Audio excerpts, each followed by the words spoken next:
Breaking news आलेली आहे. अल निनोची भीती संपली, महाराष्ट्रात दुष्काळ पडणार नाही, पंजाब डग यांचा मोठा अंदाज. हो शेतकरी मित्रांनो, गेल्या काही दिवसापासून प्रसारमाध्यमामध्ये, सोशल मीडियावर आणि अनेक ठिकाणी एकच चर्चा सुरू आहे. ती आहे एल निनोमुळे यावर्षी दुष्काळ पडू शकतो. शेतकरी मित्रांनो, ही चर्चा सर्वत्र रंगलेली आहे आणि तुमच्या कानावर सुद्धा पडलेली असेल. तर पहा, अनेक शेतकरी बांधवांच्या मनात यामुळे भीती आणि संभ्रम निर्माण झाला आहे. सर्वप्रथम मी एवढेच सांगू इच्छितो की केवळ एल निनो नाव ऐकून घाबरण्याची गरज नाही. भारताला निसर्गाने अरबी समुद्र आणि बंगालची खाडी असे दोन मोठे पावसाचे स्रोत दिले आहेत. एका बाजूने पाऊस कमी झाला तरी दुसऱ्या बाजूने मान्सून सक्रिय होऊ शकतो. हो शेतकरी मित्रांनो, लक्षात घ्या, आपल्याला दोन पावसाचे स्रोत आहेत आणि ते सुद्धा पंजाब डक राव यांनी म्हटलेलं आहे की घाबरण्याची काहीच आवश्यकता नाही. तुम्हाला लवकरात लवकर दुसरे हवामानसुद्धा तयार होऊ शकतात आणि त्यामुळे पाण्याची आपल्याला काही कमतरता भासू शकत नाही. शेतकऱ्यांना पेरणीसाठी घाई करू नये, फक्त एवढेच त्यांचे म्हणणे होते. त्यांनी म्हटलं की लवकरच. सर्वप्रथम मी एवढेच सांगू इच्छितो की एल निनो नावाचं ऐकून घाबरण्याची आवश्यकता नाही, असे उद्गारसुद्धा त्यांनी काढले. मान्सून संयम ठेवावा आणि अफवावर विश्वास ठेवू नये, अशी सुद्धा त्यांनी माहिती दिली. आता पुढे आपण सविस्तर जाणून घेऊया की महाराष्ट्रात पावसाची स्थिती कशी राहू शकते आणि शेतकऱ्यांनी कोणती काळजी घ्यावी.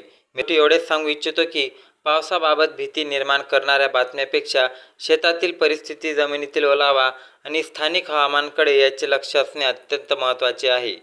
मित्रांनो, महाराष्ट्रातील शेतकऱ्यांना मागील अनेक वर्षात अनेक प्रकारचे हवामान बदल अनुभवले आहेत.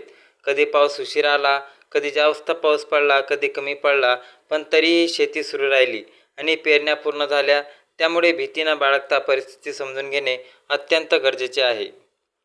सध्या मान्सून महाराष्ट्रात दाखल झाला आहे, मात्र सुरुवातीला दाखल झाल्यानंतर त्याचा वेग काहीसा कमी झाला. त्यामुळे अनेक शेतकरी चिंतेत पडले आहेत. पण मान्सूनमध्ये अशी परिस्थिती अनेक वेळा निर्माण झालेली आहे. काही दिवसाचा खंड म्हणजे संपूर्ण हंगाम खराब होणार असे नसते. माझ्या अंदाजानुसार जून महिन्याच्या शेवटच्या आठवड्यात राज्यातील अनेक भागामध्ये पावसाची चांगली सुरुवात होईल. ज्या शेतकऱ्यांनी पेरणी वाट पाहिली आहे त्यांना दिलासा मिळू शकते. काही भागामध्ये पावसाचे प्रमाण कमी जास्त राहू शकते, पण पेरणीयोग्य परिस्थिती निर्माण होण्याची शक्यता आहे. 18 जून नंतर पूर्व विदर्भामध्ये पावसाच्या हालचाली सुरू होण्याची शक्यता आहे. त्यानंतर हा पाऊस टप्प्याटप्प्याने मराठवाड्याकडे सरकेल. 20 ते 21 जून नंतर मराठवाड्यातील विविध जिल्ह्यांमध्ये पावसाचे वातावरण तयार होऊ शकते. 21 ते 29 जून या कालावधीत मराठवाड्यात अनेक भागामध्ये पाऊस पडण्याची शक्यता आहे. त्याचबरोबर 23 ते 29 जून दरम्यान उत्तर महाराष्ट्रातही पावसाची परिस्थिती सुधारू शकते. पश्चिम महाराष्ट्रातील सातारा, सांगली, सोलापूर आणि आसपासच्या भागामध्ये देखील जूनच्या शेवटच्या आठवड्यात पावसासाठी अनुकूल वातावरण तयार होण्याची शक्यता आहे. त्यामुळे शेतकऱ्यांनी हवामानावर सतत लक्ष ठेवणे आवश्यक आहे आणि अफवांवर बळी न पडता आपल्या केंद्रीय आणि जवळपासच्या हवामान अंदाजावर आणि शेतीच्या वातावरणावर लक्ष देणे अत्यंत महत्त्वाचे आहे. जून महिन्यापासून पाऊस काहीसा कमी होऊ शकतो, मात्र जुलै महिन्यात पावसाचा जोर वाढण्याची शक्यता आहे. जुलै महिन्यात अनेक भागामध्ये समाधानकारक पाऊस पडतो आणि त्यामुळे खरीप पिकांना मोठा आधार मिळू शकतो. ऑगस्ट महिन्यात काही भागामध्ये पावसाचा खंड पडू शकतो, पण त्यानंतर सप्टेंबर आणि ऑक्टोबरमध्ये परतीचा पाऊस सक्रिय राहण्याची शक्यता आहे. अनेक वेळा परतीचा पाऊस शेतीसाठी अत्यंत महत्त्वाचा ठरतो, त्यामुळे त्या कालावधीकडे देखील लक्ष ठेवावे लागणार आहे. आता सर्वात महत्त्वाची गोष्ट म्हणजे पेरणी. मित्रांनो, पाऊस पडला म्हणून लगेच पेरणी करण्याची घाई करू नका.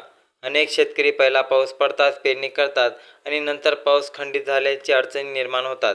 त्यामुळे जमिनीमध्ये चांगली ओल गेल्याशिवाय पेरणी करू नका. जमिनीमध्ये पुरेसा ओलावा निर्माण झाल्यानंतर पेरणीचा निर्णय घ्या.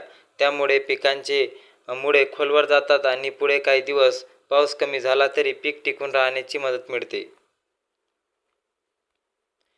तसे जर बघितलं तर शेतकरी मित्रांनो, बियाणे, खत आणि इतर शेती नियोजन आधीच तयार ठेवा. पाऊस आल्यानंतर घाई गडबड होणार नाही याची काळजी घ्या. हवामानाचा अंदाज पाहूनच शेतीची कामे करा. मित्रांनो, सध्या सोशल मीडियावर आणि विविध माध्यमांमध्ये दुष्काळाच्या अनेक बातम्या फिरत आहे, पण प्रत्येक बातमीवर लगेच विश्वास ठेवू नका. अधिकृत हवामान विभागाचे अंदाज आणि स्थानीय परिस्थितीचा याचा अभ्यास करावा लागेल. त्यानंतर या गोष्टीची सगळे माहिती मिळेल. कारण की माझ्या मते जर बघितलं, पंजाबराव डक यांचे महत्त्व असे आहे की हे वर्ष शेतकरीच्या हिताचे ठरू शकते. त्यामुळे घाबरण्यापेक्षा योग्य नियोजन करा.